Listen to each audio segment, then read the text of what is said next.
নমস্কার বন্ধুরা, আমি আলপনা সিম্পলের টেস্টিতে আপনাদের সবাইকে স্বাগত। আজকের আমি শেয়ার করব তালের কেকের রেসিপি। আমার চ্যানেলে নতুন বন্ধু হলে আমার চ্যানেলটিকে সাবস্ক্রাইব করে পাশে থাকার অনুরোধ রইল। অলরেডি যে বন্ধুরা আমার পাশে আছেন তাদেরকে জানাই অসংখ্য ধন্যবাদ। আজকে তালের কেক বানাবার জন্য এখানে নিয়ে নেব একটা মিক্সিং বোল। মিক্সিং বোলের মধ্যে এখানে হাফ বাটি তালের পাল্প দিয়ে দেব। এই তালের পাল্প আগের থেকে ফুটিয়ে নেওয়া হয়েছে। আগের থেকে যদি আমরা তালের পাল্প বের করে ফুটিয়ে রাখি, পরে আমরা যে কোনো রেসিপি বানাবো সুবিধা হবে, সেজন্য আমি এইভাবে রেখে দিই। হাফ বাটি তালের পাল্পের ওপরে 1 বাটি ময়দা দিয়ে দিলাম, আর এখানে দিয়ে দেব 2 টেবিল চামচ সুজি, আর দিয়ে দেব এখানে চিনি দেব 4 টেবিল চামচ। মিষ্টিটা আপনারা আপনাদের পছন্দ মতো দেবেন। আর দিয়ে দেবো এখানে রেগুলার রিফাইন্ড তেল 3 টেবিল চামচ, আর দিয়ে দেবো খুব সামান্য লবণ। দেখুন 1 চিমটি মতো লবণ দিয়ে দেব। এই লবণটা দিলে তালের কেকের টেস্টটা অনেক বেটার হবে। আর এখানে দিয়ে দিলাম হাফ চায়ের চামচ এলাচ গুঁড়ো, ছোটো এলাচের গুঁড়ো।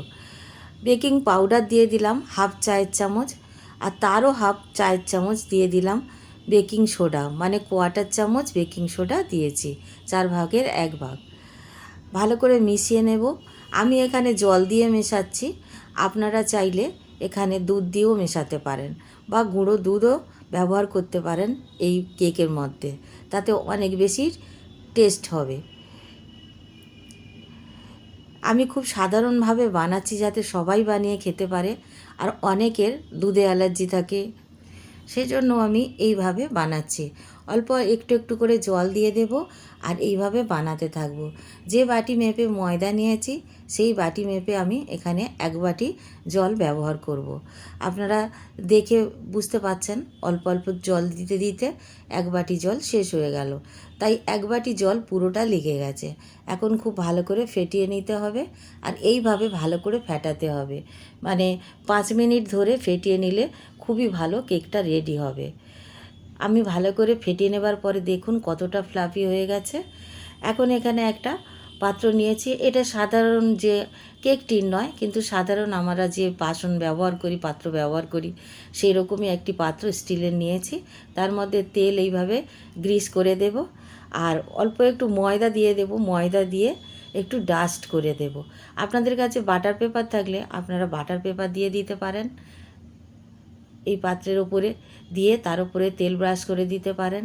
আর বাটার পেপার না থাকলে আমি যেভাবে বানাচ্ছি এইভাবেও বানাতে পারেন। তো এইভাবে আমি ভালো করে ডাস্ট করে নিলাম তেলের উপরে দিয়ে ময়দাটা। বাকি ময়দাটা আমি ঝেড়ে ফেলে দিয়েছি। এখন আমি যে মিশ্রণটা বানিয়ে রেখেছিলাম তালের, সেই মিশ্রণটা এইভাবে দিয়ে দেব। এই যদি প্রসেসটা আপনারা ভালোভাবে করেন তাহলে ডিমোল্ড করতে কেকটা একটুও অসুবিধা হবে না, আর খুব সুন্দর কেক তৈরি হবে। সবগুলো ব্যাটার এইভাবে দিয়ে দেওয়ার পরে একটু চামচ দিয়ে হালকা হাতে সমান করে নিচ্ছি। বেশি চাপাচাপি করার দরকার নেই, একটু হালকা হাতে এইভাবে সমান করে দিয়ে একটু ট্যাপ করে দেব, যাতে ভিতরে কোনো এয়ার বাবলস বা হাওয়া ঢুকে না থাকে। এইভাবে একটু ট্যাপ করে নিলাম। আর গার্নিশিং করার জন্য আপনারা যা কিছু দিতে পারেন, ড্রাই ফ্রুট আমার কাছে যা আছে আমি সেইটুকু দিয়ে দিচ্ছি। এখানে মাঝখানে একটা আমন্ড দিয়ে দিলাম, আর এখানে 5টা কিশমিশ দিয়ে দিয়েছি, আর 4টে-5টা এরকম টুকরো নারকেল আমি ছিল দিয়ে দিলাম। যে যা কিছু আপনার কাছে থাকবে আপনি সেটা দিয়ে গার্নিশিং করতে পারেন, কোনো অসুবিধা নেই। এখন এখানে আমি গ্যাস জ্বালিয়ে একটি কড়াই বসিয়ে দিয়েছি, তার উপরে একটা স্ট্যান্ড দিয়ে দেব। আর দেখুন এইভাবে উল্টেও দিতে পারেন যদি মনে হয় পাত্রটি একটু হাইট বেশি আছে, আর তা নইলে এইভাবে দিতে পারেন, আমি যেভাবে দিচ্ছি। প্রিহিট করতে দেব ঢাকা দিয়ে 5 মিনিট ফুল আঁচে রেখে দেব। 5 মিনিট পর ঢাকাটা খুলে এখন আমি কেকের বাটিটা বা পাত্রটা ভিতরে বসিয়ে দিলাম। এখন ঢাকা দিয়ে দেব। 40 মিনিটের জন্য লো টু মিডিয়াম আঁচে রেখে দেব। চেষ্টা করবেন লোয়ের দিকে রাখতে, বেশি হাই দিলে তাহলে কি হবে, পুড়ে যাবে। সেজন্য লো ফ্লেমেই রাখার চেষ্টা করবেন। আর দেখুন আমি 40 মিনিট পরে আপনাদের একবার দেখাচ্ছি ভিতরটা রেডি হয়েছে কিনা।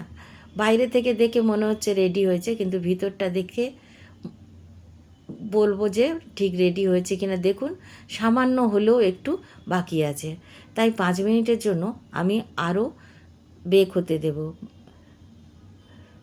5 মিনিট পরে ঢাকা খুলে আপনাদের দেখাচ্ছি কেমন হয়েছে। এরকম দেখতে হবে। আরও একটু কুকড হয়ে গেছে, দেখে নিশ্চয়ই বুঝতে পারছেন। আরও একটু যদি লাল করতে চান তাহলে মিডিয়াম আঁচে দিয়ে বানাবেন, কিন্তু লো টু মিডিয়ামের মাঝেই যেন থাকে, ওপরের দিকে আঁচটা যেন একেবারে না ওঠে। আমি মাঝখানের দিকটায় আর একবার টেস্ট করে দেখে নিচ্ছি, চেক করে যে ঠিক রান্না হয়েছে কি না। খুব সুন্দরভাবে রান্না হয়ে গেছে। এখন গ্যাসের ওভেন থেকে নামিয়ে নিচ্ছি, আর এখন ঠান্ডা হতে দেব। ঠান্ডা হওয়ার পরে ডিমোল্ড করে দেখাচ্ছি। দেখুন এখন ঠান্ডা হয়ে গেছে, আর ধার থেকে ছেড়ে ছেড়ে আসছে নিজের থেকে। তবুও আমি একবার ছুরি দিয়ে দেখব যে আলগা আছে কি না, কারণ অনেক সময় বাইরে থেকে মনে হয় যে রেডি হয়ে আছে, ডিমোল্ড হয়ে যাবে, কিন্তু ভিতরের দিকে আটকে থাকে।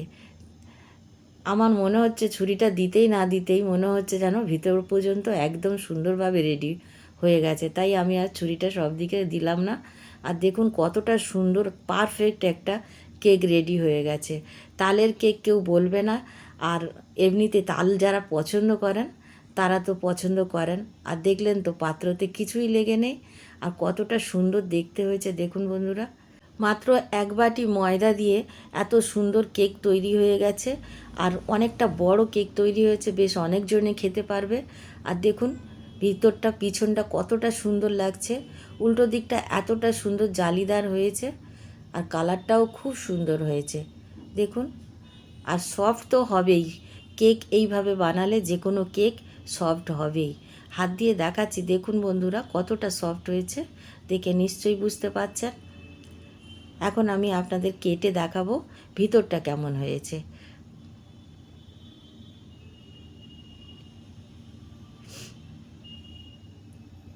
আপনারা বাড়িতে বানাবেন, আর কেমন লাগলো কমেন্ট করে কিন্তু অবশ্য জানাবেন। দেখুন বন্ধুরা কতটা নরম হয়েছে, ভিতরটা পর্যন্ত খুব সুন্দর নরম হয়েছে, আর খেতে দারুণ লাগে। রেসিপি যদি ভালো লাগে লাইক করবেন, শেয়ার করবেন, নতুন বন্ধু হলে সাবস্ক্রাইব করতে ভুলবেন না যেন। আজকের এই পর্যন্ত, দেখা হবে পরের ভিডিও নতুন কোনো রেসিপির সঙ্গে। সুস্থ থাকবেন, ধন্যবাদ, নমস্কার।